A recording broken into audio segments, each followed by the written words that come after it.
Reading for June 24th, Science of Mind, A Philosophy, a Faith, a Way of Life by Ernest Holmes. Reading from page 281, paragraph 3, through page 283, paragraph 1, using inclusive language.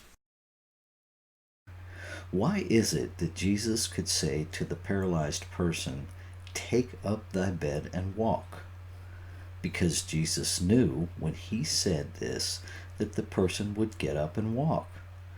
He not only believed that there was something to respond to him, but he had an equivalent of its response. This is just as necessary. The law is infinite and perfect, but in order to make a demonstration, we must have a mental equivalent of the thing we desire. A demonstration, like anything else in the objective life, is born out of a mental concept. The mind is the fashioning factory, and according to its range, vision, and positiveness will be the circumstances or experience. For example, if one sees only unloveliness in others, it is because unloveliness is a strong element in themselves. The light they throw on others is generated in their own soul, and they see them as they choose to see them. They hold constantly in their mind a mental equivalent of unloveliness and create unlovely reactions toward themselves. They are getting back what they send out. If a person believes themselves to be a failure and that it is useless for them to try to be anything else, they carry with them the mental equivalent of failure. So, they succeed in being a failure according to law. This is their demonstration. Having a strong picture or mental equivalent and holding to that equivalent regardless of circumstances or conditions, we must, sooner or later, manifest according to the concept. It follows then that the range of our possibilities at the present time does not extend far beyond the range of our present concepts.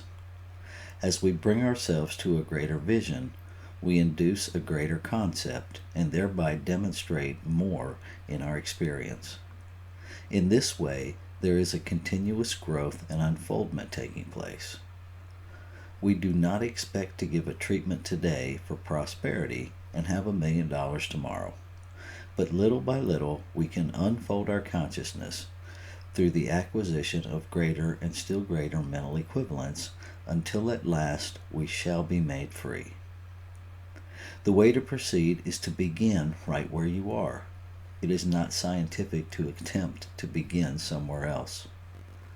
One who understands the systematic use of the law will understand that they are where they are because of what they are.